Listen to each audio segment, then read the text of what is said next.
టోటల్‌గా ఆల్ ఓవర్‌గా మన యూనివర్సిటీలో ఉన్న స్ట్రీమ్స్ అంటే ఏం చెప్తారండి? సో, ఇక్కడ మొత్తం టోటల్ 12 డిఫరెంట్ స్కూల్స్ అనేది ఉన్నాయండి దీంట్లో.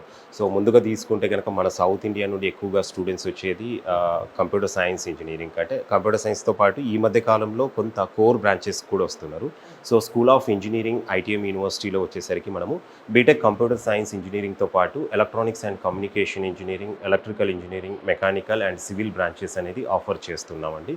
దీంతో పాటు అగ్రికల్చరల్ ఇంజినీరింగ్ కూడా బీటెక్‌లో ఆఫర్ చేస్తున్నాం. మన తెలుగు స్టూడెంట్స్ కూడా ఈ అగ్రికల్చరల్ ఇంజినీరింగ్‌కు ఎక్కువ మంది ఎక్కువ వస్తూ మంది ఉంటారండి. వస్తున్నారు. అవును. సో, బీటెక్‌లో కంప్యూటర్ సైన్స్ ఇంజినీరింగ్ తీసుకుంటే గనక దీంట్లో new age specialisations like artificial intelligence and machine learning, data science, cyber security అలాగే దీంతో పాటు కొత్తగా ఈ అకాడమిక్ ఇయర్ నుండి artificial intelligence and data science అనే స్పెషలైజేషన్ కూడా మనం ఆఫర్ చేస్తున్నామండి.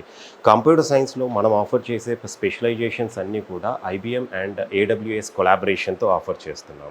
ఎందుకు ఈ కొలాబరేషన్స్ అంటే జనరల్‌గా మనం చాలా ఇన్‌స్టిట్యూషన్స్‌లో, బ్రౌచర్స్‌లో, లాస్ట్‌లో టైఅప్స్ అనేసి ప్రతి అవును. కంపెనీ లోగో చూస్తూ ఉంటాం. అవును. సో, అవును. ఆ టైఅప్స్ అనేది డిఫరెంట్ అండి. ఈ కొలాబరేషన్ అనేది డిఫరెంట్. సో, ఇక్కడ కొలాబరేషన్ వల్ల ఏంటంటే మనం జనరల్‌గా ఒక సామెత వింటూ ఉంటాం. మనం చదివే చదువుకు చేసే ఉద్యోగానికి సంబంధం ఉండట్లేదనేసి. దానికి అవును. బుక్స్ రూపంలో ఔట్‌డేటెడ్ సిలబస్ అనేది స్టూడెంట్ అక్కడ చదువుతూ ఉన్నారు.